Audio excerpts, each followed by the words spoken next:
On behalf of the General Assembly, I have the honor to welcome to the United Nations His Excellency Felix Antonio Tshisekedi Chilombo, President of the Democratic Republic of Congo, and to invite him to address the Assembly. Monsieur le Président.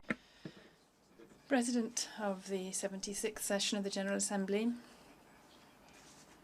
Secretary General, heads of state and government, heads of delegation. It is a true pleasure to be back in this General Assembly chamber after over a year of absence following on from the COVID-19 pandemic, this 21st century plague which has shaken humanity, particularly due to the high number of victims it has claimed, the destruction of the economies of nations, and the exacerbation of poverty across the world. This in-person meeting is encouraging. It allows us to hope for a return to normal life in our countries. And this thanks to the talent of our scientists and the shared efforts of our states in remarkable international solidarity. We must step up these efforts and bolster this solidarity to truly, definitively overcome the COVID pandemic, to relaunch growth in our economies and to ensure a better future for the people of our planet. This is why I welcome the choice of the theme for this 76th session of the General Assembly: building resilience through hope, to recover from COVID-19, rebuild sustainably, respond to the needs of the planet, respect the rights of people, and revitalize the United Nations. This theme does translate our determination to eradicate COVID-19 and our desire to rebuild our destinies, our shared destinies, through multilateralism, under the auspices of a United Nations which can meet humanity's existential challenges, particularly that of achieving the sustainable development and inclusive goals. President, victory against COVID-19 will only be possible and enduring if we fight together, and if we reach herd immunity which is sufficient to protect the whole of humanity. For its part, Africa is not sitting back. It does not intend to surrender against any kind of fatality.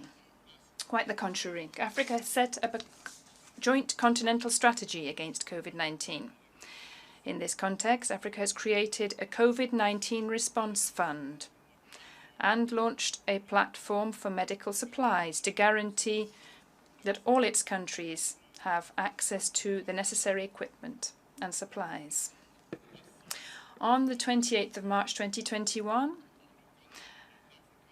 through the African Vaccine Acquisition Trust, the AVAT, Africa has signed an agreement for the purchase of 220 million doses of vaccines, and some African countries have started the project to create the African Medicines Agency. Others are already producing licensed vaccines. By January 2022, the number of vaccines to be distributed will, in our continent, exceed 25 million doses per month. Globally renowned African researchers in medical sciences have proposed a range of effective remedies against coronavirus, which should be supported by this global organization and specialized scientific institutions. In this regard, I take this opportunity to thank all those partners who supported the continent's efforts in combating COVID-19, this pandemic. However, whilst welcoming the certain progress made by medical science regarding the detection of the virus and the invention of the vaccine in record time, unfortunately we must note that this ill is still a long way from being eradicated, The recurrence of the pandemic is like a many-headed serpent. It is now on its third wave, which is more virulent still than the previous ones, particularly in Africa and elsewhere in the world as well. This jeopardizes the hopes stemming from the significant progress already made. This is why, to definitively reverse this current trend, the following actions are urgent, in my view. Firstly, increasing testing capacity in countries which do not have the necessary laboratory products. Secondly, ensuring sufficient, swift supplies of the necessary medicines and equipment for caring for the sick. Thirdly, increasing vaccination by providing vaccines to all those who do not produce them themselves and providing them with local production capacity. I wish here to launch an appeal to the international community to support the project to create the African Medicines Agency. Fourthly, encouraging medical research and increasing scientific cooperation between university institutions. And finally, fifthly, supporting reform policies for health structures and broadening healthcare coverage to the greatest possible number of people in developing countries. President, COVID-19 does not only take human lives. It is also a virus on the world economy. It has plunged the economy into a recession, thus exacerbating the vulnerability and dependence of economies in poor countries, many of which are African. Moreover, the impact of the general drop in economic activity has been particularly keenly felt in Africa by the most vulnerable groups, including women and children, particularly through loss of jobs, drop in revenue, and losses in education. At the same time as we are trying to eradicate coronavirus, we must also look at relaunching the global economy, which might risk to make these groups still more fragile, to break their resilience, and to compromise a return to prosperity and social normality for a long time to come. We cannot win this battle except through a shared effort on the basis of a roadmap which we define together. This means we must share responsibilities and there must be greater equity and complementarity in the globalization of our economies and of international issues too. Against the current backdrop of the health crisis due to COVID-19, African economies have a huge need for financing in order to recover. All the more so since internal efforts to cushion the blow caused by the pandemic and limit its collateral damage have proved insufficient in comparison to the efforts of richer countries. Indeed, the embryonic recovery risks being unequal, thus further deepening the gaps between Africa and the rest of the world. This is why the African Union welcomes all initiatives to finance the African economies affected by COVID-19, particularly the efforts of the G20 on the Debt Service Suspension Initiative and the Common Framework for Debt Restructuring, as well as the Paris Summit on the 18th of May 2021, which launched the idea of a New Deal, the fourth summit of the G20 Pact for Africa, also known as the Compact with Africa, the ambitious reconstitution of the IDA 20 resources, and above all, a fresh allocation of $650 billion of special drawing rights by the International Monetary Fund to meet the financing needs of the economies in countries facing difficulties as a result of the pandemic. The 33 billion special drawing rights allocated to Africa in this context are nevertheless insufficient, given the immensity of Africa's needs for its economic recovery. This is why the United Nations and its member states must support the objective of the Paris Summit of reaching 100 billion SDR for Africa, thanks to the reallocation to poor countries of 25% of these special drawing rights allocated to rich countries. Part of this reallocation could contribute to increasing the capital of the African Development Bank and the World Bank. It is also desirable for these exceptional resources to contribute to promoting more vigorously youth entrepreneurship in Africa, as well as access to capital for small and medium enterprises and the green economy. It is in this spirit that I call for massive support from our technical and financial partners for the initiative of an Alliance for Entrepreneurship in Africa announced during the Paris Summit. This will hold its founding meeting in the next few weeks. The Democratic Republic of the Congo calls for an acceleration of the effective implementation of IMF resources, without forgetting the imperative of debt relief in African countries, and ensuring that all promises made to Africa are kept, in compensating for the sacrifices made so as to preserve humanity against global warming. With regard to global warming, I wish to recall that there are less than 6 weeks to go before COP26 and 9 years before 2030. For Africa, 2030 will be marked by a decrease of the GDP, which could reach 15%, as well as a decrease in agricultural income and a strong increase in the risk of coastal flooding and flooding in landlocked countries. In order to face up to these negative impacts, before that looming deadline, the African continent will require $30 billion every year to adapt. This amount will reach $50 billion by 2040. That is why I call upon the international community in general, and to the Friends of Africa in particular, to support the Accelerated Adaptation in Africa programme, the AAA, which is led by the Global Centre for Adaptation and the African Development Bank. This programme intends to mobilise $25 billion in 5 years to help Africa to support the shock of climate change.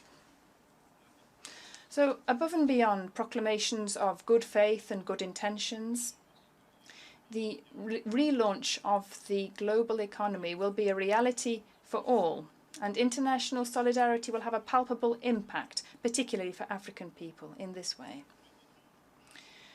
President, heads of delegation, Africa does not need charity.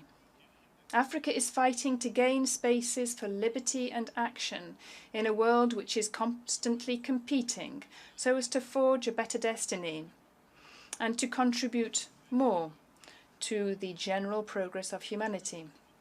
Africa needs constructive, win-win partnerships to make the most of its fabulous natural wealth, to endow itself with development infrastructure and to improve the living conditions of its people. Clearly, achieving these objectives will require strong, stable democratic institutions, as well as adequate public policy, good governance and regional integration. The capacity and dynamism of our people and the natural resources of Africa are not in question. Globally, substantial progress has been made over the last 2 decades in terms of consolidating democratic processes, achieving economic growth and combating poverty. Despite the failures of international relations and the harmful consequences of climate change. However, the scourge of insecurity caused by terrorists, armed groups, mercenaries and criminals of all stripes imperils the institutional stability of our young democracies and annihilates the efforts by many African leaders to develop their countries. Indeed, whilst the combat against Daesh has certainly enjoyed victories in the Middle East, particularly in Iraq and in Syria, in Africa, on the other hand, ACME and other groups affiliated to Daesh are gaining ground every day. Mali, Niger, Nigeria, Cameroon, Chad, and Burkina Faso regularly suffer deadly attacks by Daesh and the jihadists of Boko Haram. Since 2017, the northeast of Mozambique has been victim of recurrent armed attacks by jihadist Salafists, the jihadist Salafists of Ansar al-Sunnah, who have already caused at least 2,600 deaths. Islamic fundamentalism has reached the east of the Democratic Republic of the Congo, which is paying a high price in the provinces of Ituri, North Kivu, South Kivu, and Maniema. Jihadists operate there under the cover of the FDLR and the allied democratic forces Madima at-Tawhid wal Muadin movement, known as the ADF-MTM. They are killing my compatriots and pillaging the agricultural and mining products of my country. Last April, terrorists and mercenaries from Libya plunged Africa into deep mourning by brutally snatching away one of our great leaders, Marshal Idriss Déby Itno, President of the Republic of Chad, who was killed in a cowardly way when he was on the front lines defending the sovereignty of his people and country. From this rostrum in the United Nations, on behalf of the Congolese people, I support the courage and commitment of this historic figure to protect Africa against terrorism. Monsieur le Président. Mr. President, ladies and gentlemen, heads of delegations. Africa refuses to be a breeding ground for international terrorism. This is why some African leaders, such as those of the G5 Sahel, have got together to join their forces against this shared enemy. There is a resolve and firm determination among the Congolese people and its leaders to actively participate in eradicating terrorism. Terrorism not only destroys nations and jeopardizes the future of democracy in the world, but also it increasingly extends its tentacles in Africa. Therefore, the Democratic Republic of Congo has joined the Global Coalition Against Terrorism as the 24th member. My country is delighted with the decision taken by the coalition's meeting in Rome on the 28th of June to set up within it a working group on terrorism in Africa. Mr. President, Article 1.1 of Chapter 1 of the United Nations Charter clearly stipulates that one of the aims of establishing the United Nations organization is to maintain international peace and security. Today, international peace and security are broadly dependent on member states' domestic stability. This is why, when African states are destabilized or threatened with being destabilized, in particular by terrorism, it is the UN's duty to actively support them in their heroic combat for the well-being of humanity. This must go beyond statements of compassion or intention, which are rarely followed up by action on the ground. If the community of nations minimizes the danger posed by the spread of jihadism in Africa, if it does not adopt a comprehensive, effective strategy to eradicate this scourge, the open wounds in the Sahara area, in Central and also in Southern Africa, will continue to metastasize until they become a real threat for international peace and security. For these reasons, the Democratic Republic of Congo supports the implementation of a global counter-terrorism strategy focused on these pillars.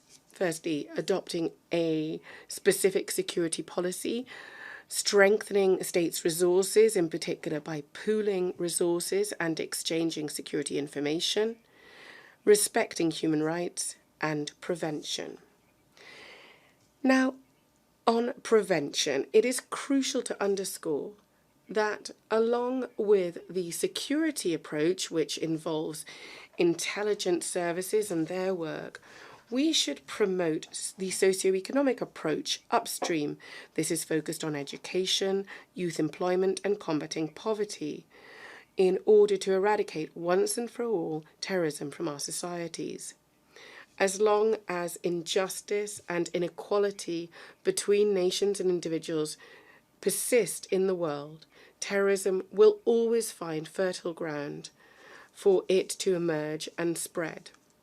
Mr. President, ladies and gentlemen, heads of delegations, the African people and their leaders are sufficiently aware that the development of their continent is their exclusive responsibility, and it depends on their respective countries integrating into a free trade area. This should help the movement of persons and goods and should help the sharing of intelligence, energy, and projects. The establishment of the African Continental Free Trade Area, ZLECAF, stems from this awareness and desire of Africans to build on their economic independence, and it stems from an urgent need for development in Africa. In a world where poor people just seem to get pity and disdain, achieving this free trade area, so making it effective and transforming it into a huge market with more than 1 billion consumers, is a challenge both for leaders but also for African elites in the 21st century. In the Democratic Republic of Congo, we are convinced that Africa will win from this, and it will meet this challenge because it has the resources and determination to do so. The main tools to achieve this great goal of African integration are the implementation of priority regional and continental projects that are part of Agenda 2063, the conclusion of partnerships between African states, the implementation of domestic policies which encourage private investment, in particular by improving the business climate, the diversification and industrialization of national economies, the peaceful settlement of disputes between states as part of the African institutions and mechanisms, according to the option plumped for by the African Union, namely African Problems, African Solutions.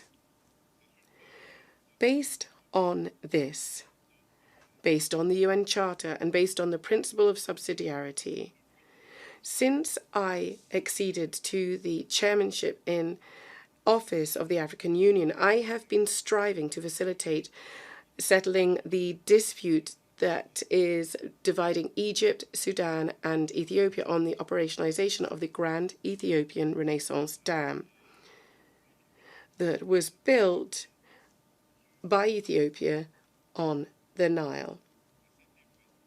To this end, I have taken the following steps. I organized negotiations in Kinshasa in April and had direct consultations with the most senior authorities from the 3 countries. I met with them during my diplomatic tour in June in their respective capitals. This approach has helped us identify those points that still needs to be hammered out between the parties.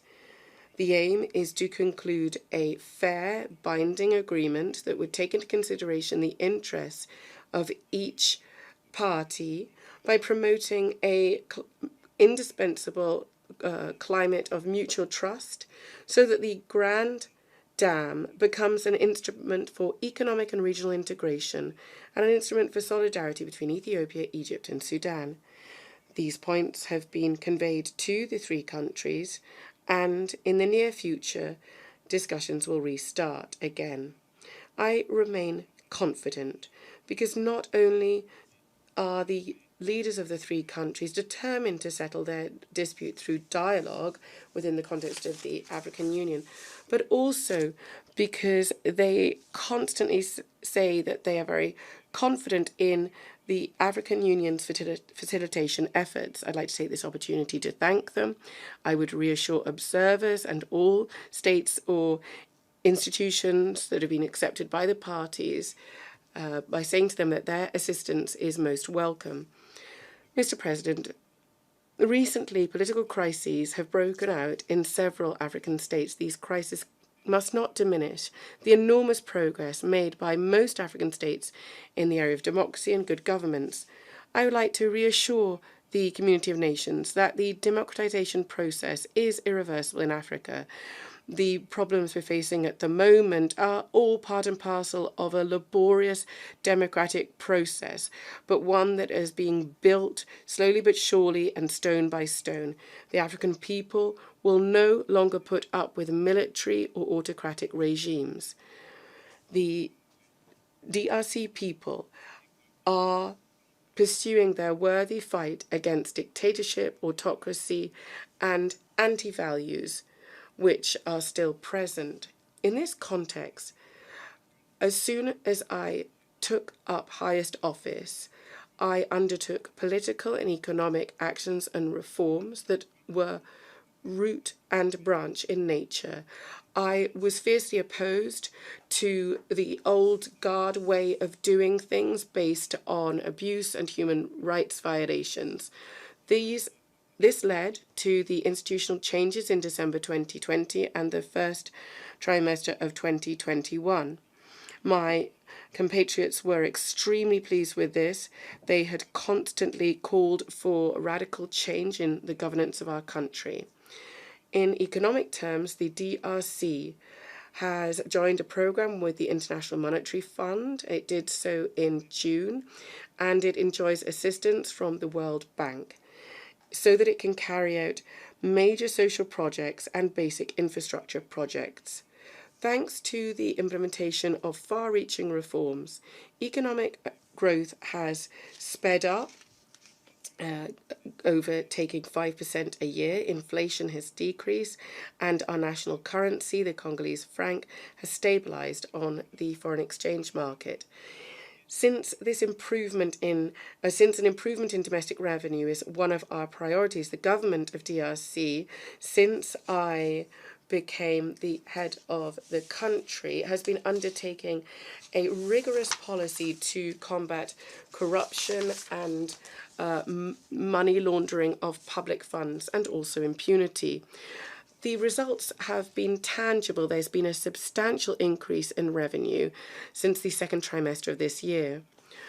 We are constantly ensuring that Africa and the world is involved in multilateral and bilateral cooperation. We would invite DRC investors to create wealth and jobs for young people.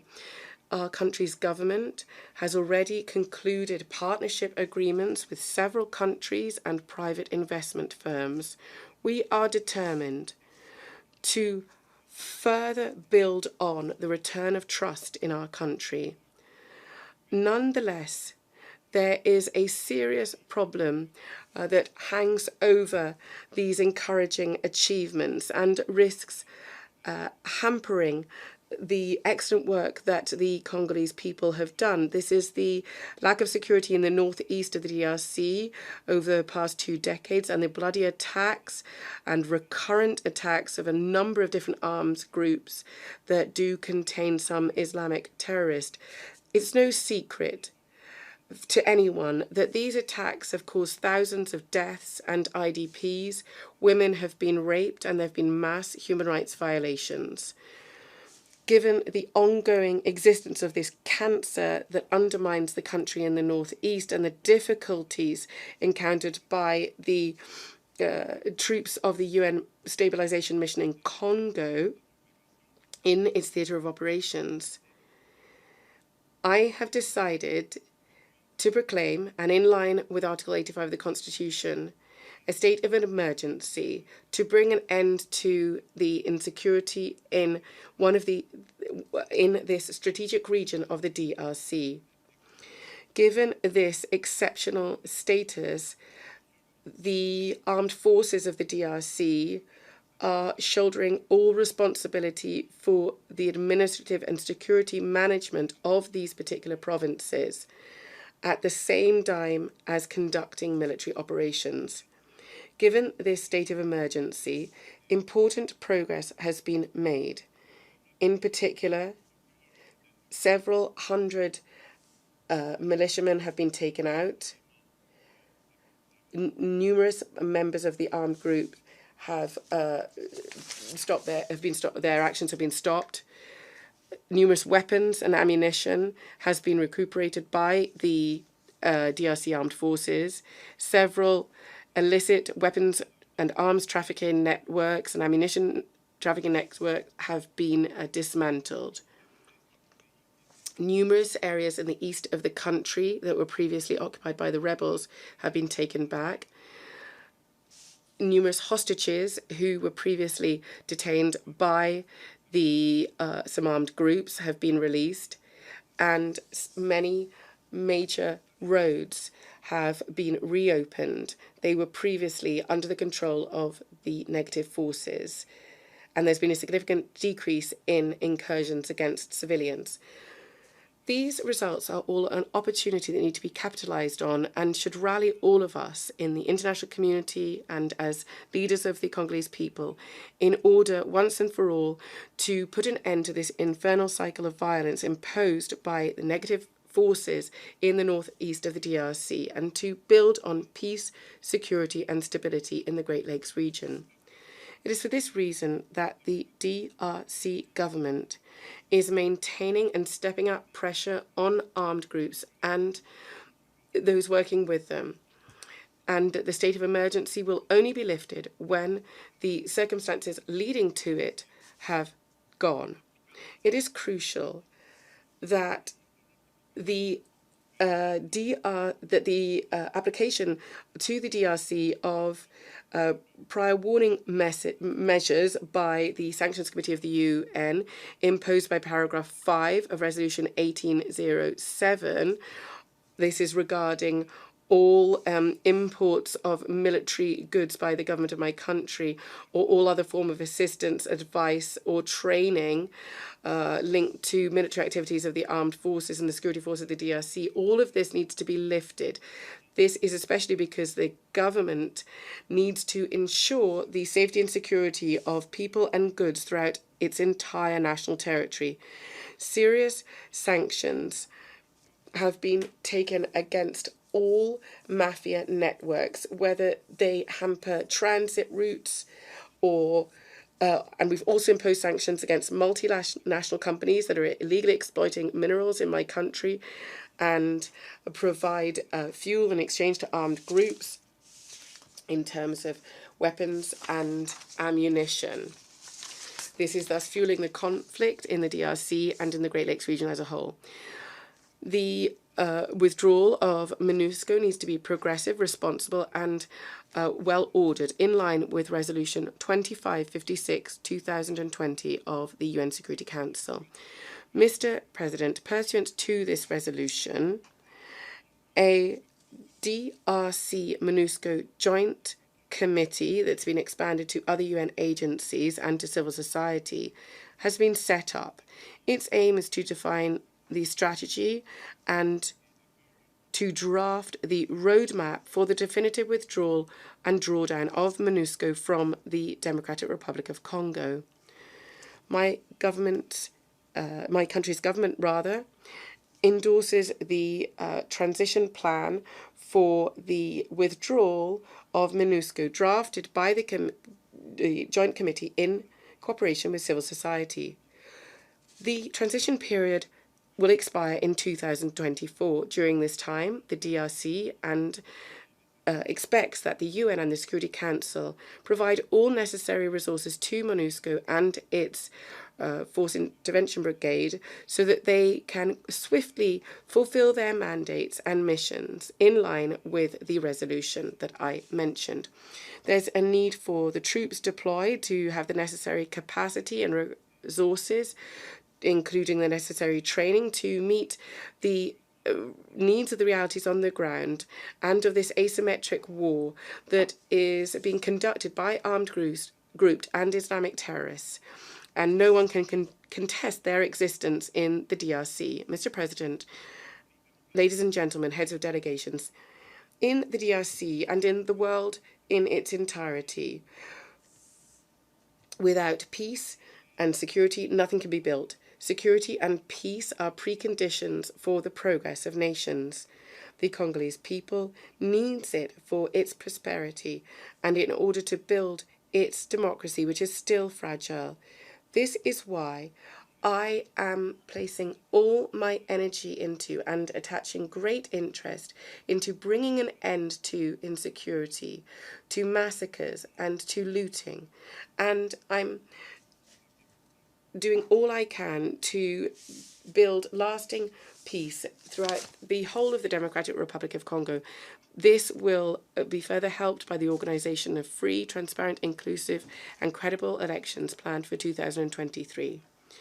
It would be remiss of me to conclude my statement without reiterating once again the age-old issue of the reform of the UN and the representation of Africa within the Security Council. This cannot be repeated enough. We are talking here about the effectiveness of the UN and of the need to provide justice for a whole continent that is the birthplace of the whole of humanity and whose role is just increasing every day. It needs to play a greater role in international affairs. The revitalization of the UN, that is a topic in our discussion and during this session, is also crucial. The United Nations would make a serious political mistake by still sticking to its post-war thinking, the war of 1940 to 1945, which was 76 years ago, and focusing on that balance of power. To this end, I reiterate the African position established by the heads of state and government, which is in the Esselwini Consensus and in the C.Y.N. Declaration. What we're talking about is having Africa represented by 2 additional seats as non-permanent members and 2 others as permanent members with veto rights, which would give them the same privileges and obligations as current permanent members. On behalf of the people of the DRC, I wish the 76th session of the UN General Assembly every success. Thank you very much.